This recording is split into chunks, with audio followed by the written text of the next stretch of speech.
अदा ही कहानी आहे टको वज़ीर। कंहिं बादशाही में हिकु ग़रीब काठेर रहंदो जेको रोज़ानो टको कमाए टको खाईंदो। नेठि उन ते अलाह महिरबानी बणिजी वियो, उहो टके मां टको वज़ीर बणिजी वियो। रोज़ानो जंग मां काठियूं करे अची भर वारे शहर में विकिणंदो। शहर में खपाए जंहिं मां हिन खे टको मिलंदो। वीचारो उन टके मां पियो पंहिंजो ॾुखियो सिखियो गुज़र सफ़र कंदो। हिकु ॾींहुं जीअं हू शहर मां काठियूं विकिणी घर पई आयो, तीअं हिकिड़े घाणे वारे सॾु करे पुछियसि, ए शख़्स, तूं ॾिसण में तमामु मिसकीन थो अचीं, तमामु ग़रीब थो अचीं। मूंखे माण्हू जी ज़रूरत आहे कम लाइ। जे मूं वटि पघार ते बीहंदे त ॾाढो ख़ुशि रहंदे। काठेर दिलि में ख़्यालु कयो, पंहिंजो कमु आहे रोज़ टके सां, जहिड़ो घर तहिड़ो गाबन सां पिया घाणे में वहंदासीं। सुन घाणे जे मालिक खे चयईं, हा वदा, आउं बीहंदुसि। घाणे वारे मालिक पुछियसि, पघार छा वठंदे? काठेर जवाबु ॾिनसि, टको रोज़। घाणे वारे ॾिठो त ही शख़्स को भूलो भालो सफ़ा सादड़ो ॾिसिजे, सो टके रोज़ ते खणी पाण वटि बीहारियंसि। काठेर जो अॻे महिनत ते हरियल हो, सो ॾींहुं राति घाणे वटि दिलि लाइ महिनत करणु लॻो।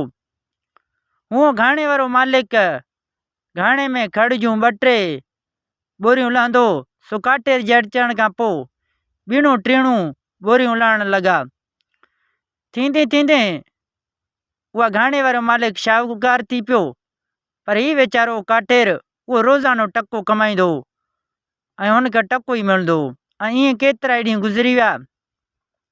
उन मुल्क जे बादशाह जो दस्तूर हो त रोज़ानो राति जो कपिड़ा लाहे, बादशाही पोशाक लाहे, सादा कपिड़ा पाए रैयत जो ॾुख सुख ऐं मुल्क जो वसाल आणण लाइ निकिरंदो।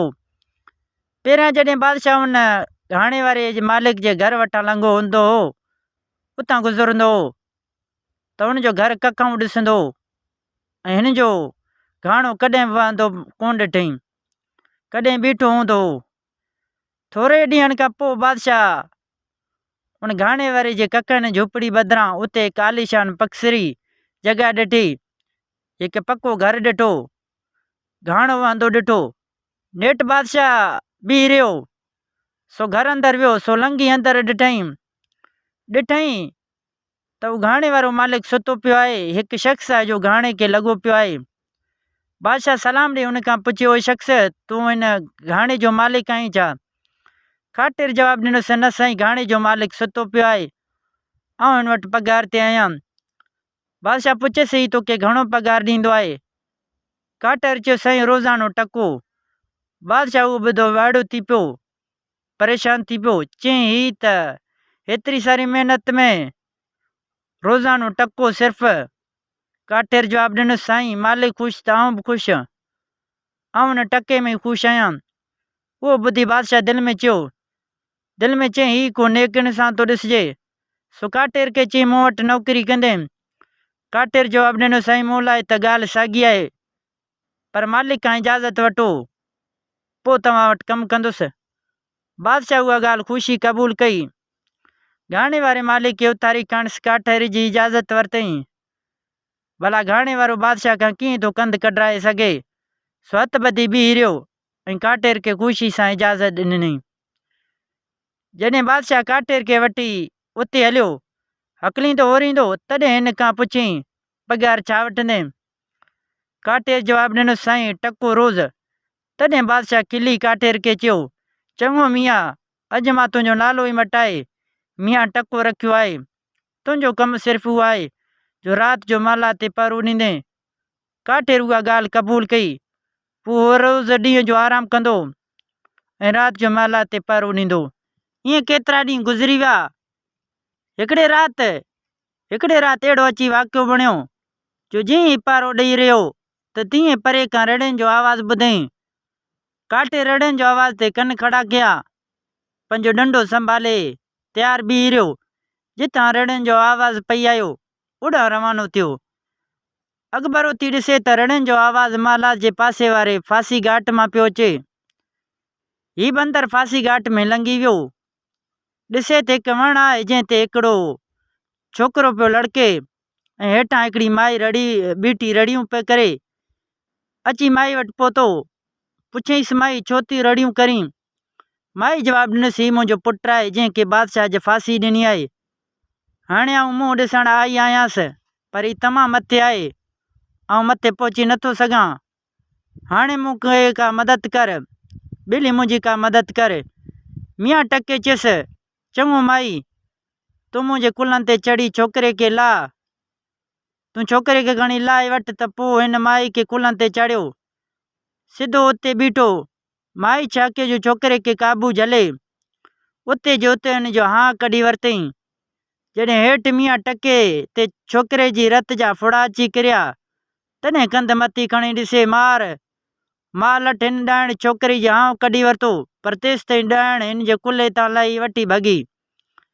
मियां टके बि यकदमि डंडो खणी ठका करायुसि, तॾहिं हिन जो वञी हिन जे बांह में लॻो ऐं हिन संदसि बांह भॼी पई। धकु लॻण सां डंडो बि ॾाइण जे पोती में विढ़जी पई, तंहिं करे पोती डंडे में विढ़जी वई, उते ई किरी पई, ॾाइण वटी भॻी।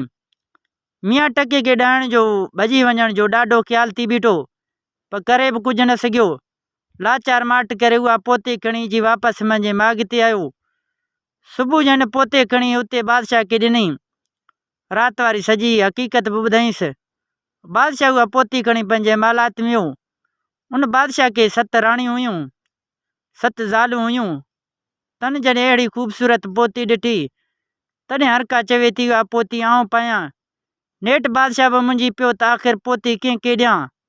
लाचार राणियुनि खे छॾे पोती खणी सिधो आयो टके वटि। चई, मियां टका, अहिड़ियूं ॿियूं बि 6 पोतियूं आणे ॾे, ऐं आणियूं बि ज़रूरी अथई। उहो ॿुधी वीचारो टको हैरान थी वियो, हाणे अहिड़ियूं पोतियूं अचनि से अचनि किथां। लाचार उहा पोती खणी सही संभरी बादशाह खां मोकिलाई, उते सफ़र ते रवानो थियो। किन ॾींहंनि जे सफ़र बाद हू हिकिड़े अहिड़े मुल्क में अची निकितो जंहिंजी बादशाह खे हिकु धीउ हिकु पुटु खां सवाइ ॿियो औलाद बि कोन हो। कुदरत अहिड़े जो संदसि पुट खे अहिड़ो को मर्ज़ हो, जीअं को सफ़ा माण्हू मरी वेंदो तीअं ई बि मरी वेंदो। पर जॾहिं हुनजो लाश खणी क़ब्रस्तान में दफ़न करे वेंदा हुआ त कांधनि मां को बि वापसि कोन ईंदो। बाक़ी शहज़ादे जो लाश जीअरो जाॻंदो वरी मालात में ईंदो, ऐं राति थींदी हुई त वरी हुन साॻी हालत ऐं क़ब्रस्तान में खणी वेंदा हुअसि। उहे लाश जो लाश बणियो घर में पियो हूंदो। उन करे बादशाह हुकुम कयो, जेको परदेसी शहर में अचनि, जेको ॿाहिरां अचे, हर राति उन मां ॿिनि खे लाश सां कांधी कयो वञे। हुकुम मूजिबि जेको ॿाहिरियों माण्हू शहर में ईंदो, उनखे पकिड़े बादशाह वटि आणे पेश कंदा हुआ। हेॾां जॾहिं मियां टको हुन शहर में पहुतो, तॾहिं हुनखे बि दस्तूर मूजिबि सिपाहियुनि पकिड़े अची बादशाह वटि पेश कयो।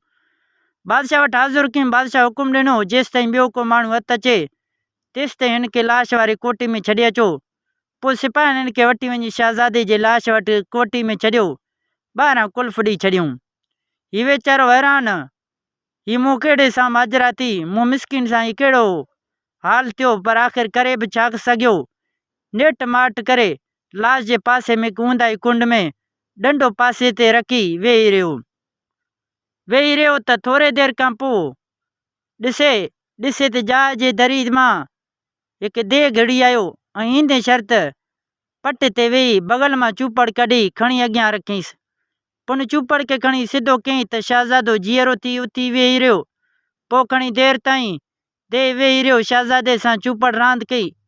वञण वक़्तु वरी बि खणी चूपड़ ऊंधी कयईं त शहज़ादो लाश थी किरी पियो। देह जीअं पंहिंजी चूपड़ वेढ़ण लॻो, तीअं मियां टके खेसि बेख़्यालो ॾिसी ख़ुदा खे यादि करे पंहिंजो डंडो संभारे भर खणी मथे में ठका करायसि।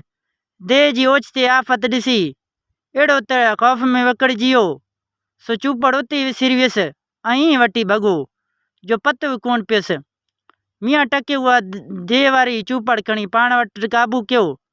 उन विच में बादशाह जे सिपाहियुनि को ॿियो मुसाफ़िर कोन मिली सघियो, सो मियां टके खे शहज़ादे जे लाश वारे कोठे मां वेठे सारी राति गुज़री वई। जॾहिं सुबुह थियो तॾहिं बादशाह जे वज़ीर मुल्ला खे वठी शहज़ादे जे कफ़न दफ़न लाइ अची कोठे जे ॿाहिरां बीठा, छो त उन्हनि खे पक हुई, यकीन हुई त राति विच में उहो मुसाफ़िर ख़तमु थी वियो हूंदो। छो त उन कोठे में जेको रहंदो हो त उहो मरी वेंदो हो। हीउ कोठे जो दरवाज़ो खोले जॾहिं अंदरि घणण जी कोशिशि कई, तॾहिं मियां टको डंडो खणी पुठियां काई पियो। मुल्लो ऐं वज़ीर डप में उते भॻा, पाण चढ़ाए सिधो अची बादशाह अॻियां बीठा। बादशाह जॾहिं कणस हक़ीक़त पुछी, तॾहिं ॿुधायूं, बादशाह सलामत रातो कोई मुसाफ़िर ते जीअरो जाॻंदो अंदरि वेठो आहे। असीं वियासीं त मुर्गो डंडो खणी असांजे पोयां काई पियो। असां पाण चढ़ाए हिते अची तव्हां वटि हाज़ुर थिया आहियूं। बादशाह पाण उहा ॻाल्हि अजब में पइजी वियो। वज़ीर ऐं मुल्ला जी ॻाल्हि ॿुधी ॾाढी अजब में पइजी वियो। चई चऊं हलो त आऊं हली थो ॾिसां। पोइ बादशाह वज़ीर सां गॾिजी सिधो हुन शहज़ादे वारे कोठे ते आयो। मियां टके बादशाह खे ईंदो ॾिठो, तॾहिं यकदमि अची खेसि अदब सां सलाम कयो। हथ ॿधी चयईंसि, बादशाह सलामत, मूं सॼी राति शहज़ादे जे इलाज जो वीचार कयो आहे, वॾो गौर कयो आहे। हाणे जेकॾहिं आऊं शहज़ादे खे उन बीमारी खां सफ़ा जान छॾाए ॾियां त छा मिलंदो? बादशाह चयो, मुसाफ़िर, मूं हिन लाइ अॻे ऐलान करे छॾियो आहे त जेको माण्हू शहज़ादे खे हिन मूज़ी मर्ज़ मां आजो कंदो, हिन मर्ज़ मां जान छॾाए ॾींदो, उनखे अधु राज ॾींदुसि, अधु बादशाही ॾींदुसि ऐं पंहिंजे धीउ उनखे परणाए ॾींदुसि। मियां टके चयो, चङो साईं, चङो बादशाह सलामत, हाणे मूंसां गॾिजी हुन कोठे में अचो। जेकॾहिं हीअ सभु अंदरि शहज़ादे जे लाश वटि पहुता, तॾहिं मियां टके चूपड़ कढी ज़मीन ते रखी। पोइ जो हिनखे खणी सिधो कयईं त शहज़ादो जीअरो जाॻंदो उती खड़ो थियो ऐं पंहिंजे पीउ खे सुञाणे यकदमि भाकुर पाए चंबड़ी पियो। शहज़ादे को चङो भलो ॾिसी बादशाह ख़ुशि थियो, हिकदमि सॼे शहर में जशन करण जो हुकुम ॾिनई। पोइ मियां टके उहा देह वारी चूपड़ साड़े छॾी। 3 ॾींहंनि जे जशन बाद बादशाह ॾाढी धूम सां संदसि शादी धीउ जी शहज़ादी मियां टके सां कराई ऐं पंहिंजो अधु राज बि खेनि ॾाज में ॾिनई। दोस्तो, मियां टके जी कहाणी जारी सारी आहे। हीउ पहिरियों हिसो तव्हां ॿुधी चुका आहियो। ॿियो हिसो ॿुधण लाइ असांजे यूट्यूब चैनल खे विज़िट कंदा। हिन कहाणी जी अलॻि प्लेलिस्ट बि असांजे यूट्यूब चैनल ते मौजूदु आहे। प्लेलिस्ट ते वञी हीअ कहाणी सॼो ॾिसी सघो था। दोस्तो, उमेद कयां थो हीअ कहाणी तव्हांखे ज़रूरु पसंदि आई हूंदो। कहाणी पसंदि अचण ते हिन वीडियो खे लाइक कंदा। जेकॾहिं तव्हां असांजे यूट्यूब चैनल सिंधी कहाणियूं ते नवां आया आहियो त चैनल खे सब्सक्राइब करे घंटी जे निशान ते ज़रूरु क्लिक कंदा। दोस्तो, हिन कहाणी खे लाइक करे पंहिंजे दोस्तनि सां ज़रूरु शेयर कजो। दोस्तो, मिलंदासीं नई वीडियो में। हिन वक़्तु अल्लाह हाफ़िज़।